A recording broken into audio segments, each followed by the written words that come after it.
Welcome back, everyone. I hope you all are doing well. So, I am back with a brand new topic that is in front of you, slow changes on the Earth's surface. But before starting this topic, I have a question to you. Do you think that the Earth that we are living now today is the same Earth that was present the billion years ago?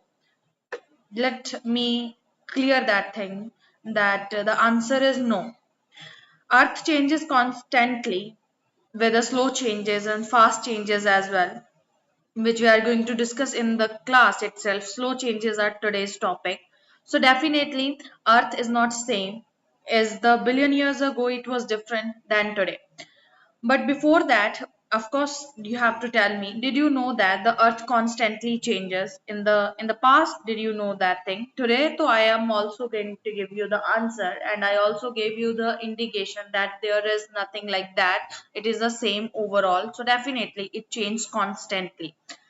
So basically, some changes are very fast, like takes mere a moment to happen, like tsunami, earthquake, volcano eruptions. These are changes, and these are fast changes. These took only few moments to taken or to happen only. But some changes are very slow. They took years and can take even long time to happen. These can occur through years, centuries. That's why I'm saying that thing. Slow changes. In front of you also, it is a beautiful sceneries given in the world. That is one of the heritage places in the world, which takes place by the millions of years ago. It forms in that manner, not in a 1 second or not in a one moment. It is formed by the centuries of the happening so slow processes. So definitely we are going to discuss about these slow changes. Basically, there are two main processes we can say that aids that help the slow changes. One is weathering, and second one is erosion. Both are the main helping thing to the slow changes. We are going to discuss one by one. Basically, weathering is the process that wears down rocks and smaller pieces called sediments. What are the sediments? Sediments are basically a small pieces when the rocks break down and just come out of from that place to the earth surface or the earth crust or something like that. Then sediments form. Basically, these pieces known as sediments. So this process is known as weathering. Erosion is basically a process that moves the sediment to the other places. First process is obviously it is basically weathering, and second process after weathering it is erosion. When weathering happen, sediments form, and when sediments from one place to another place moves, that is erosion. Erosion is basically due to the flowing water or the wave or the wind or the gravity or the ice even. So basically, first process is weathering, where rocks cut into small pieces that is known as sediment, and afterward erosion happens. Erosion means the process in which sediments move from one place to the another place, and sometimes it's form beautiful patterns in front of you also. So erosion happens due to the flowing of the water or the waves or the wind or any else. I already mentioned that. Let's talk about that. Together, they change the shape of the rocks, where they came from. In front of you, there are example of the rock. See, there are rocks, a big rocks in the kind of a mountains, a kind of a hills, but it is known as rocks, where the sediments form. From where the sediments from, it is the things that is actually responsible for the formation of the sediments. But weathering and sedimentation, these are one process. Erosion and moving is another process. Together, weathering and erosion actually change the shape of the rocks, because rocks form by the another process, but when rock breakdowns it come into the sediment form, and when sediment move from one place to the another place it become erosion. So together they change the shape of the rocks. Actually, erosion carves out new spaces on the existing rocks. That is very important. In the previous example, that where there was a beautiful scenery in front of you, that was a beautiful example of the erosion, like we know that as a red river with the red mountains and beautiful pattern formed due to the only erosion process. Erosion actually carves out the new spaces.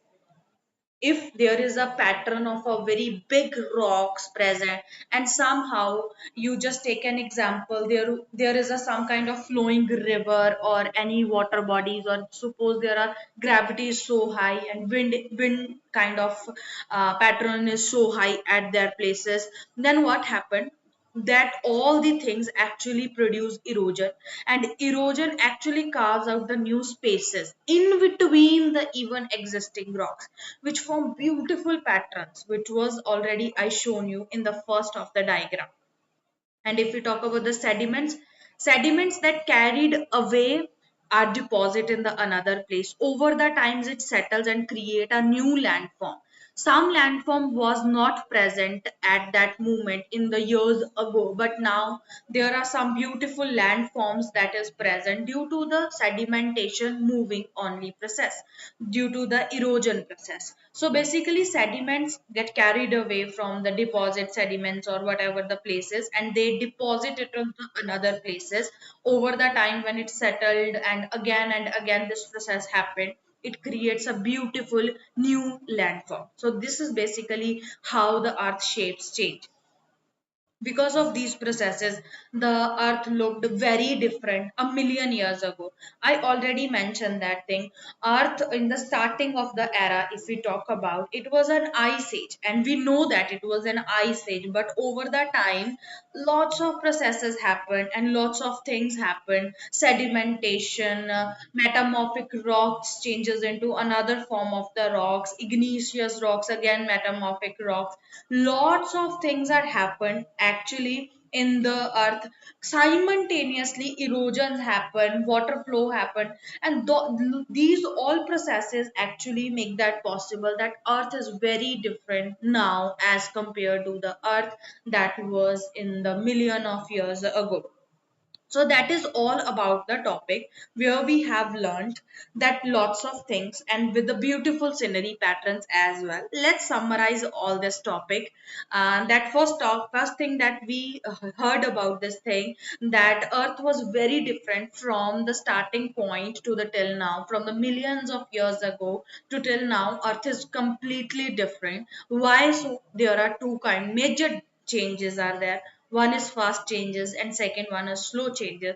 Fast changes actually happen in mere a second, mere a minute, but slow changes took millions of years to happen. Mainly two slow changes are there which actually changes the shape of the earth. One is weathering and second one is erosion. First process is weathering, when rock cut into the small pieces known as sediments, and when sediments move from one place to the another place, then it is known as erosion. So with the help of these slow processes, that erosion, it forms a beautiful kind of pathways in the in between the rocks also. And from the weathering, it is moreover like sedimentation happen, and the sediment move from one place to the another other place, and also at that moment beautiful new landforms form. So this is all about the thing, the combinedly two things, weathering and of course erosion, they both is the aid which actually change the shape of the earth. That's why earth is not same now as compared to the earth that was the millions of years ago. That is the answer which I asked you in the starting of the class, and also at the end of this class I gave you the perfect answer with lots of example that why earth changed, why earth is not same as compared to the starting era. So this was the answer. I hope you enjoyed this session. That was a very new thing for you, that how earth changes. So that is all about the day. We will meet soon definitely by the different kind of processes with the beautiful slides and with a brand new topic, and obviously with the daily life examples as well. Up to that time, definitely take care and happy learning, of course. Thank you so much, guys.